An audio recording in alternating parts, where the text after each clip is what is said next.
আলহামদুলিল্লাহ। বিশ্বনবী জনাবে মুহাম্মদ রাসূলুল্লাহ সাল্লাল্লাহু আলাইহি ওয়াসাল্লাম ইরশাদ করেন, কোরআন শরীফের ভিতরে এমন কিছু আয়াত আছে যা মানুষের ইহকাল এবং পরকালে উভয় সময় বিপদের সময় কাজে লেগে যাবে। বিশ্বনবী জনাবে মুহাম্মদ রাসূলুল্লাহ সাল্লাল্লাহু আলাইহি ওয়াসাল্লাম বলেন, এই আয়াত যদি প্রতি নামাজের পরে প্রতি মানুষ একবার করে ফরজ নামাজের পরে তিলাওয়াত করে, আমার রাসূলুল্লাহ সাল্লাল্লাহু আলাইহি ওয়াসাল্লাম বলেন, মৃত্যু ব্যতীত কোনো রোগ তাকে স্পর্শ করতে পারবে না। সুবহানাল্লাহ।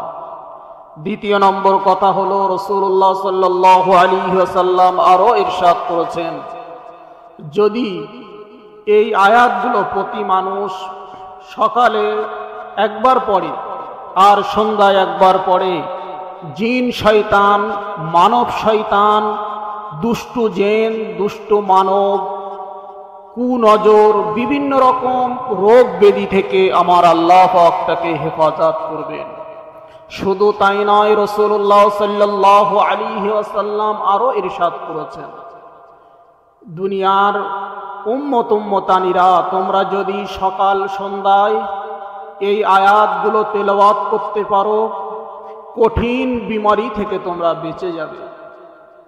সবচেয়ে আশ্চর্যের বিষয়, বিশ্বনবী জনাবে মুহাম্মদ রাসূলুল্লাহ সাল্লাল্লাহু আলাইহি ওয়াসাল্লাম আরও ইরশাদ করেন, ও আমার সাহাবায়ে কেরামেরা, আমার উম্মতানিরা, শুনে রেখে দাও, আমি নবী পাক, আমি নবী তোমাদেরকে ঘোষণা দেই, মানুষ যখন দুনিয়া ছেড়ে চিরবিদায় নেবে, মৃত্যুর যন্ত্রণা যখন উপস্থিত হবে, মৃত্যুর কষ্ট যখন উপস্থিত হবে, কেউ কারোর কাছে কোনো কাজে আসবে না। যদি তোমরা প্রতি ফরজ নামাজের বাদে আল্লাহ পাকের দরবারে এই আয়াতগুলো যদি তোমরা আমল করতে পারো, মৃত্যুর যন্ত্রণা থেকে তোমরা বেঁচে যাবে। শুধু তাই নয়, রাসূলুল্লাহ সাল্লাল্লাহু আলাইহি ওয়াসাল্লাম আরও ইরশাদ করেছেন যে, নবী, আমি নবী ঘোষণা দিচ্ছি, বাচ্চা যেমন মায়ের কোলে দুধ খেতে খেতে ঘুমিয়ে পড়ে, আমি নবী তোমাদেরকে ঘোষণা দিলাম, এই আয়াতগুলো যদি তোমরা আমল করতে পারো, তোমাদের ইন্তেকালের সময়, তোমাদের মরণের সময়, তোমাদের মৃত্যুর যন্ত্রণা মোটেই থাকবে না। শুধু তাই নয়, তোমরা এমনভাবে দুনিয়া ছেড়ে চিরবিদায় নেবে যে মায়ের কোলে বাচ্চা দুধ খেতে খেতে যেমন ঘুমিয়ে পড়ে, ঠিক সেইভাবে তোমার মৃত্যুটা নসিব হয়ে যাবে। সুবহানাল্লাহ, সুবহানাল্লাহ।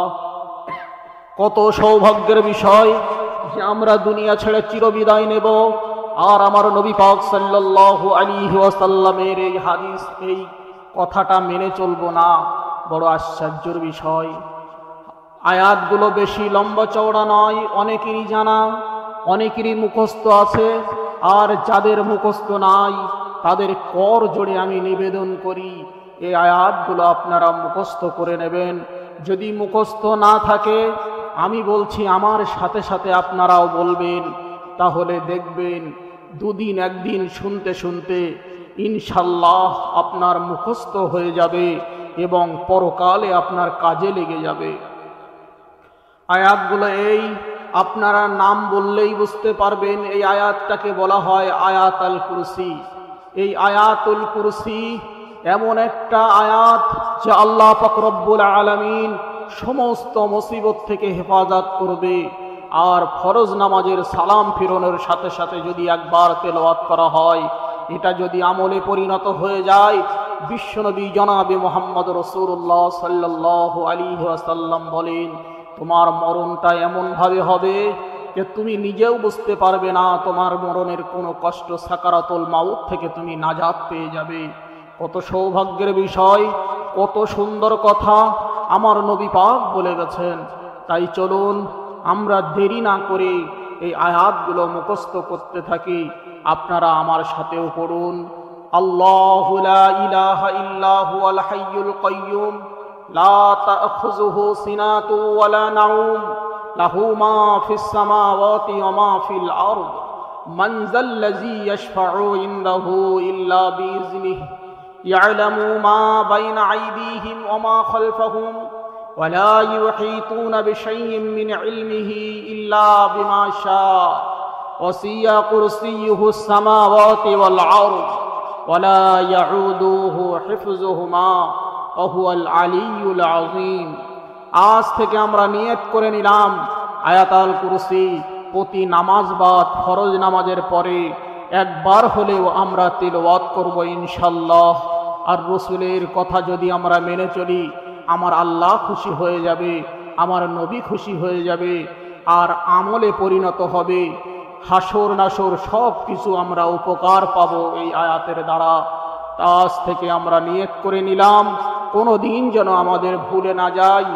আর বারবার সকলের কাছে অনুরোধ, ভিডিওটা দেখে সকলেই শেয়ার করবেন যাতে করে ভাই বোন, মা বাপ, আত্মীয় স্বজন, বোনেরা, দূর দূরান্তর মানুষেরা এই বেশি বেশি করে আমল করতে পারে।